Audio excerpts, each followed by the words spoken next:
Manager at Acronis. Welcome to this Acronis Backup 12.5 launch event. The Acronis mission is to protect your data. The recent WannaCry ransomware attack emphasizes that a backup solution should protect data from all kinds of loss, including actively protecting against a ransomware attack. It's timely, and we're lucky to have today's keynote speaker, internationally renowned security expert Mr. Eric O'Neill, talk to us about the past, present, and future of ransomware. I heard Eric speak in New York last January, and I can tell you that you're in for a genuine treat. Eric O'Neill has worked as an FBI counterterrorism and counterintelligence operative, a national security attorney, and a corporate security consultant.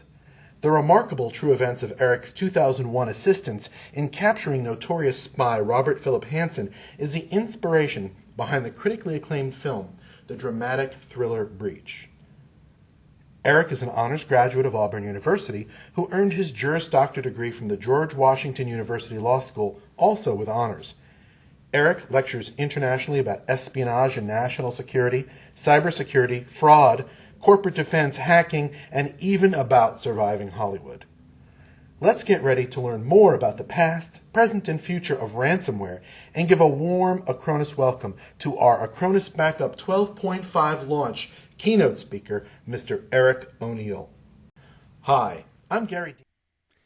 Thank you, Gary, for that great introduction. And hello, world. It is wonderful to be coming to you live from a small little studio here in Washington, D.C., through Acronis's headquarters out in Boston to the world.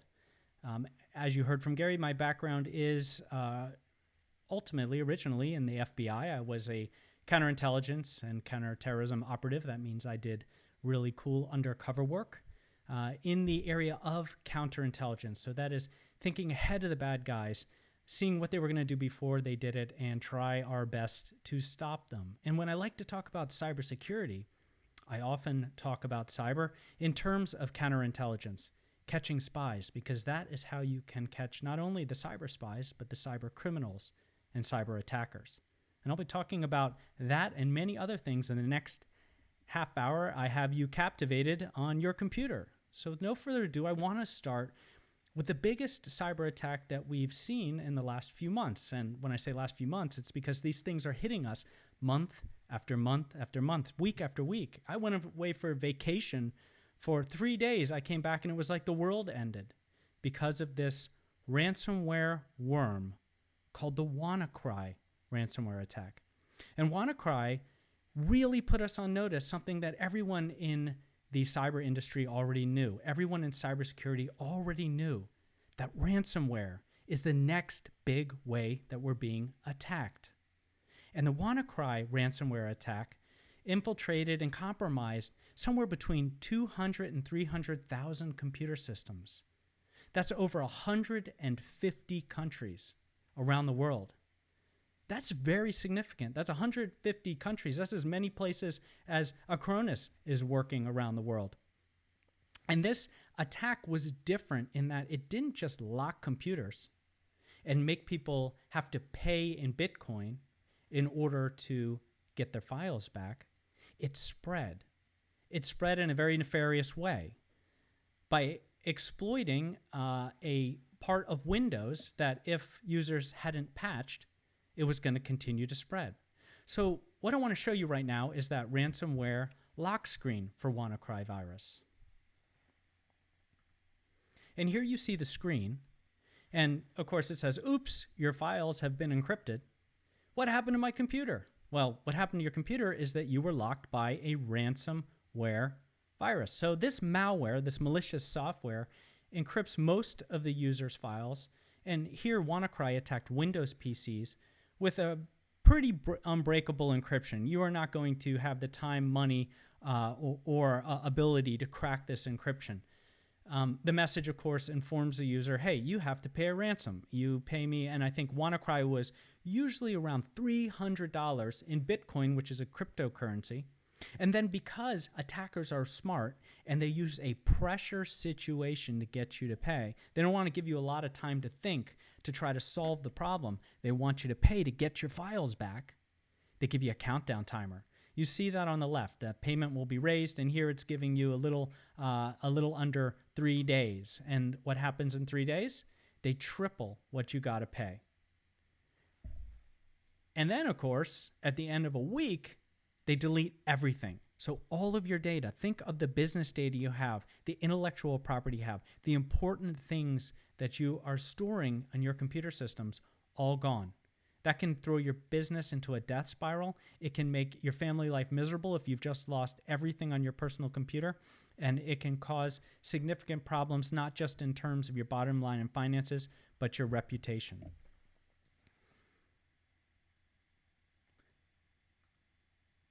Good. So we're back. I want to talk a little bit about why these ransomware attacks are working so well, why they are so prolific, and why ransomware is becoming a pandemic. Part of it is the evolution of espionage, the evolution of cyber attacks. Think of it for just a second. When is the last time that you printed a lot of documents, put them in a paper folder, and filed them away in a file cabinet? Many of you out there in the business world probably couldn't find a business file cabinet if you were looking for it. That's because most of them have been auctioned off or given away or sent to charity. Over the last number of years, we have taken all of those old, inefficient paper files and put them into computer systems. I'm not saying anything that is not obvious to anyone. So what attackers have had to do is get very smart about where they steal the information. And if we are exploiting computerization, if we are putting all of our data and information into computer systems, that is where they're going to attack. Now, couple this with the rise and advent and the exploitation of the internet. The internet is probably the most amazing in terms of changing all society communication device ever invented. It literally made a big world extremely small. It allows us to communicate rapidly and at an amazingly efficient sense. But what happens? Well, society is so into communicating faster or more rapidly, we won't be happy until we're communicating at the speed of thought. That's right. No one's going to be happy until we can just think our thoughts to each other. And so what we do is we use the internet not only to communicate within our own business, but with other businesses, to transact online, to do virtually everything we do in communication. We're now doing across the internet. So think to yourself, before I tell you the answer, what is the number one way that we communicate today? I ask this to all my audiences during keynotes. I've been doing it for the past year, and I'm always excited to see what I hear. So you got that answer in your head? I'll tell you. It's email. Now, to all my millennials out there, I know that you were thinking text, and you're right. That is number 2, and it's on its way. But in a business setting, email is still the number one way that we communicate. Think about it like this. You're standing at your desk, and you get a phone call. And the first thing you do is glare at your phone and think, who the heck is calling me? Because a phone call is impersonal. You don't really know unless you've got good caller ID who's calling you or what they want. And email is different. You get the email, you can read the whole thing, you see exactly what they want, and then you have time to take that time to decide how you're going to answer and answer at your leisure, not in a phone call. The problem is that in a phone call, I can verify it's you. I know your voice. I know enough about you to know this is the person talking to me. But an email allows an attacker to fool you. And most of the major breaches in the last number of years have been because someone clicked on a link or opened an attachment in an email that they thought they could trust, but actually was coming from an attacker. And we call that social engineering. So because of this prevalence of using email for communication and the fact that we use the internet to transact all of this communications, and the internet was never built for defense. It was always built to share information. We are opening ourselves up and allowing ourselves to be exploited by attackers. So ransomware is a pandemic.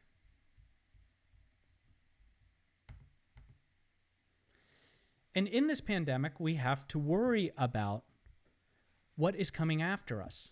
So let's talk a little bit about the past in ransomware. Well, first of all, ransomware as a pandemic, something that has spread across the entire world and is affecting everyone and doesn't care if you're a big business, small business, It doesn't care how much cybersecurity you have. It only cares whether you're vulnerable.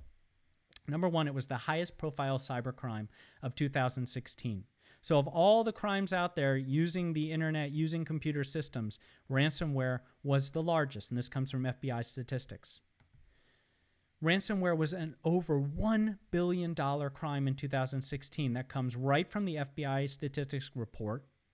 And one thing that's interesting about this is only what was reported to the FBI or what they can glean from different police entities around the country, and this is the United States. Over the world, it's worse, and probably more in the US. And from January to September last year, ransomware attacks targeting companies, that's companies, not individuals, increased by 300%. Reason for this? Ransomware works. Ransomware is a business. A ransomware attacker doesn't have to be all that smart to download a toolkit from the dark web, from the shadow web, and then load those attack tools and start sending them out through email. People get locked, people pay, he makes money, she gets her Bitcoin, and we all are left out of pocket. And here's a prediction that I'm sorry to talk about, but ransomware will probably double or triple this year, and it's already on pace to do that. WannaCry certainly took us there. So small and medium businesses are really most at risk. And why is that? Why are the small and medium businesses most at risk? Well, the main reason is that small and medium businesses, and this may or may not be true in every case, are seen as soft targets by attackers. See, the hard targets are companies that have significant cybersecurity, individuals, sometimes a whole team of individuals within the company who are working in cyber, who understand cybersecurity, who understand counterintelligence and know how to stop the bad guys, and have processes in place to deal with attacks as they happen. Unfortunately, a lot of individuals and a good amount of small and medium businesses do not have all of these resources. And because they don't have these resources, the attackers are going to attack where they think they can make the most money. Why would they waste their time? Criminals are lazy. They don't want to do a lot of work to get paid. And so what they do is they go after the soft targets that are going to pay. And they're smart. They use a price point that someone can pay without going bankrupt or without having to sell off all of the furniture. They do their research on their targets. And the other thing about ransomware, the thing that does allow in all of our misery, just a tiny bit of levity, is that it allows for some pretty interesting freedom of expression in designing these attack tools. Let me show you what I mean. There is a ransomware attack, and I like to collect a few that I really like. One of the attacks out there is called Popcorn. And Popcorn is my new favorite. This is the Popcorn lock screen right here. Now, what makes Popcorn great is it has all the normal stuff. Warning message, we're sorry to say that your computer and your files have been encrypted. All right, we see that with all of these. But wait, don't worry. You can restore your computer and all your files. Now, here's what's neat about Popcorn. You can either pay 1 Bitcoin, which isn't a lot of money. Popcorn targets younger people in college, people who can't really afford the money. Or what Popcorn says is you can restore your files the nasty way. And the nasty way, which is down here, is send the link below to all of your friends or maybe your enemies. And if 2 people get locked by Popcorn and then they pay, that you get unlocked for free. So it puts you in that prisoner's dilemma, right? Think about it. How many of you would say to yourself, who are the 2 people that I don't like the most, and send this out? Now, I'm not advocating you do that, because then you become an attacker. Another one that I find pretty interesting is an attack called ransomware.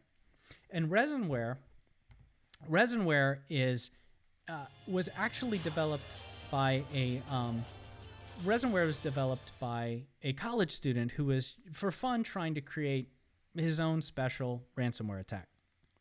And what he did is he decided to take his favorite game and create an attack that locks your computer and then loads up a video game. So all of you who are in the video game culture, they might find this more interesting.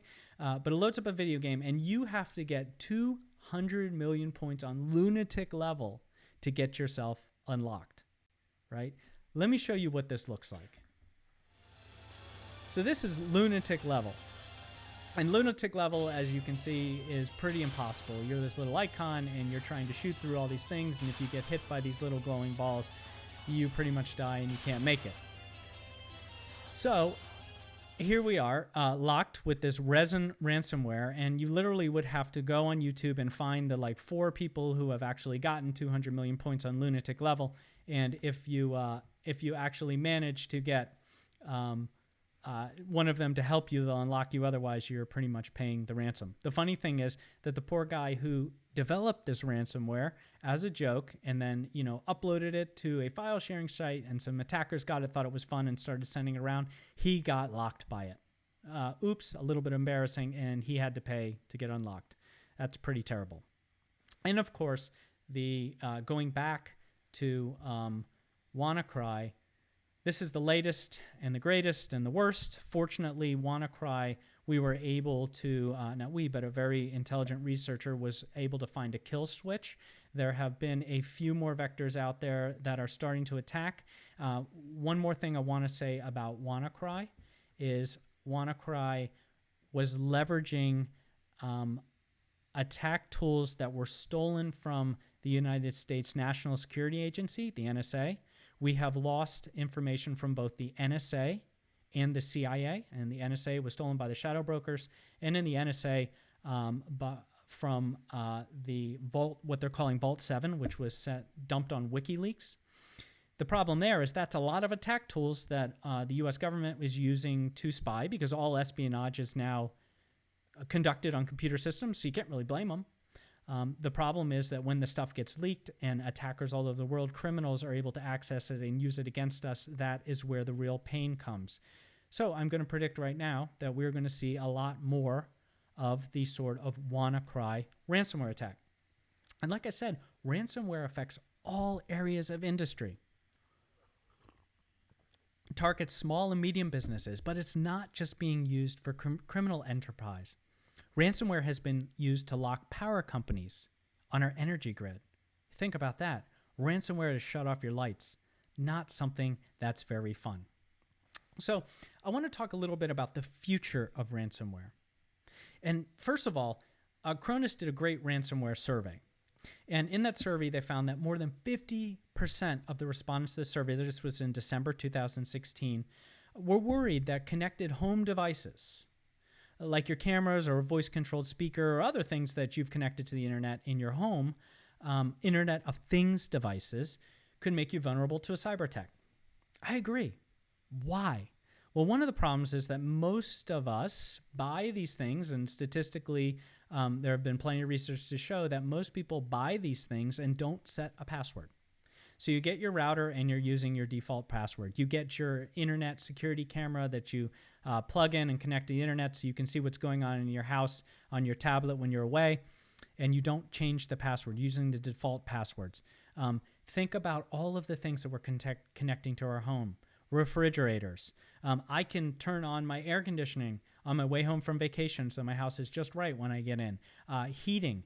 Virtually everything in our home in the future may be connected. That makes things fun and it makes things convenient, but it, like everything else, like clicking on emails, opens us up to attack. So I think that attackers are going to get very clever with ransomware. We've seen with things like popcorn and ransomware, and there are so many other examples, that attackers are very clever in how they design these exploits and attacks. So here's one for you.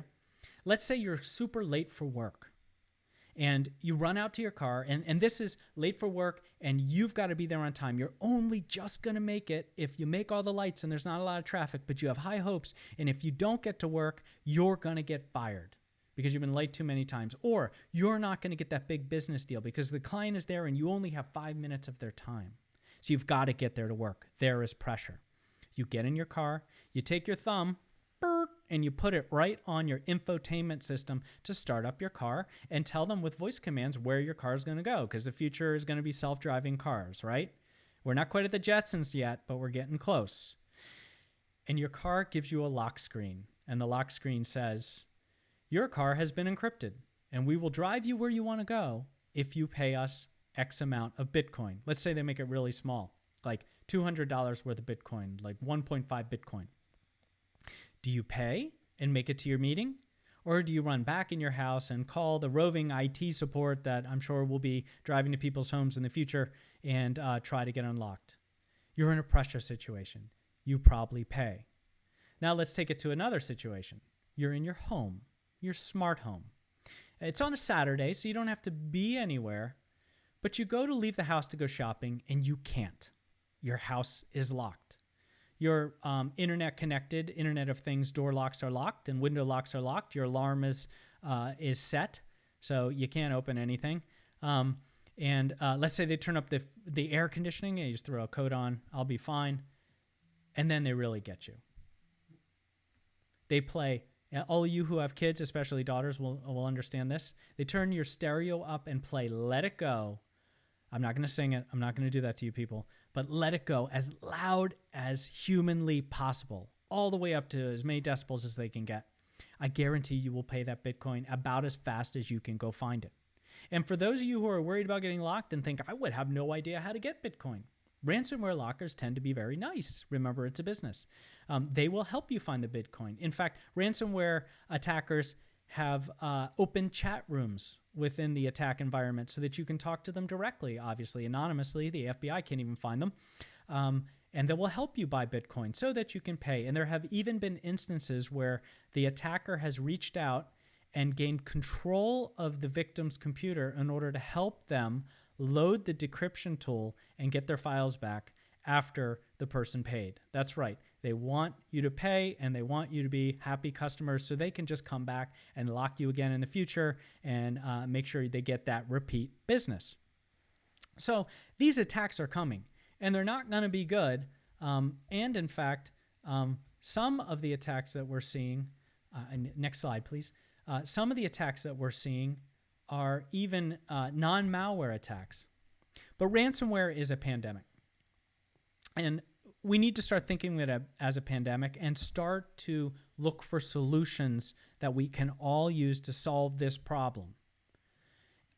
Acronis did a great survey, like I said, earlier in December 2016. And another thing that they found in that survey is that 56% of respondents, that's more than half, had no plan for recovering data if it were lost or held hostage by cyber criminals. And 55% of responders in the US didn't even know what ransomware was. Now, spear phishing, like I said, using emails as a vector of attack is the #1 vector of attack. There was a study that was just recently done by IBM Security, and it found that the number of ransomware-infected emails in 2016 increased, get this, 6,000% compared to 2015. So we're only in June now, end of May, early June, and we're already seeing a 6,000% increase in ransomware-infected emails from 2015. That is pretty serious. And as I said earlier, non-malware attacks are on the rise. Non-malware is a way of attacking that does not use a file. It's called a living off the land or a file-less attack. That means that it is exploiting a vulnerability within an operating system, like what happened with WannaCry. And WannaCry was interesting. It used that exploit in one operating system to move through the internet and through your network to every other computer that didn't have a patch. Note to my audience, please patch. So please patch your systems whenever you can, especially in Windows or any of your operating system. Go to the latest patch. When Microsoft or Apple or any other send out a patch for your system, it's usually a good idea to load that one up, because if you don't have it, then you may be in trouble and get locked by ransomware. Another thing that I wanted to note is that another study in 2016, to help prove my point, by Osterman Research, found that email was by far the top delivery method for ransomware. 59% of infections came because of email. So we've talked a lot about ransomware. I want to talk about what you can do, because what you have to understand is that bad guys constantly evolve to beat us. What the criminals are doing is always thinking of the next great attack. And there has always been this tension between security and crime. And the tension between security and crime is simply this.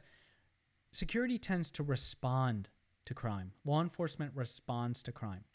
And we don't want to be in a response posture with ransomware, because your response to ransomware is paying, unless you have a plan ahead of time. The best security plans for attacks. It seeks out attackers.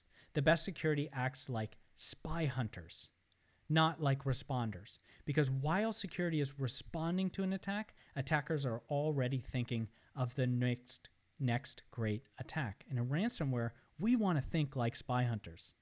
Here's what you can do. So what can you do? Well, the first thing is to use technology to halt the execution of malware. That means you need short-term steps to avoid an attack. You need visibility and analytics in your system, but you, at a minimum, need some technology that will identify malware when it tries to execute on your system. And you need a zero-trust approach. Now, when I say zero trust approach, I'm talking about policies within your system that prohibit code you don't trust from running.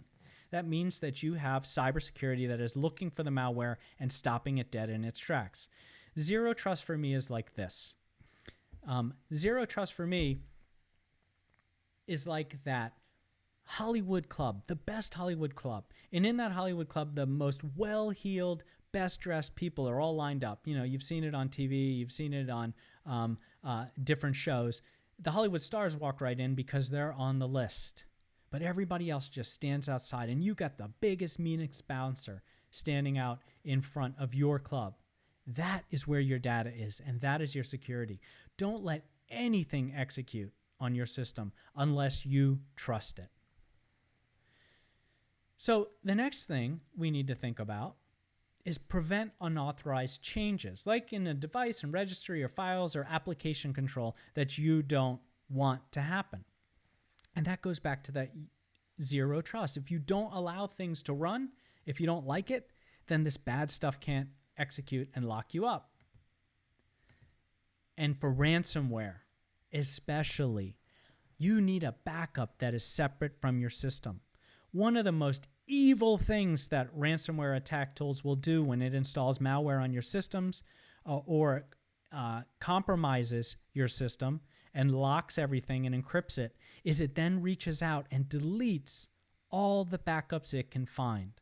In fact, what WannaCry did is it went and it deleted all of the Microsoft Restore points. So all of the industry that was using Microsoft Restore Point as their backup, you know, which is an honest thing to do, had lost all their backups and were locked with no way to get their data back. The other thing that it did is it prevented Windows to go into Windows Restore. So you couldn't just shut down and restore from backup. It deleted that application. So you have to have a backup that's separate from your system and separate in a way that the malware can't reach out and find it and delete it. This backup solution has to be easy to deploy, and it can't cause significant downtime to initiate a recovery. Otherwise, it works against you. So it has to be something that is a solution that works for you, works for your system, and is simple. And if you are locked by ransomware, you want to make sure that you can deploy it quickly, because every moment that you're locked is a moment that you're not working and that you're not able to access your data. And then finally, you need a data verification mechanism that will actually verify that your data is what you say it is. And what I mean by that is simply that one thing that we're worried about in ransomware, if I'm going to give you a future prediction in ransomware, because in January when I spoke about ransomware, I said ransomware worms are the next big thing, right? And I hate to be right when it's something like this, but I was right. Your next prediction is the next attack in ransomware is not just going to lock data, it's going to change data. What if a ransomware reached out and changed your backup? Not corrupted it in a way that you couldn't trust your backup anymore.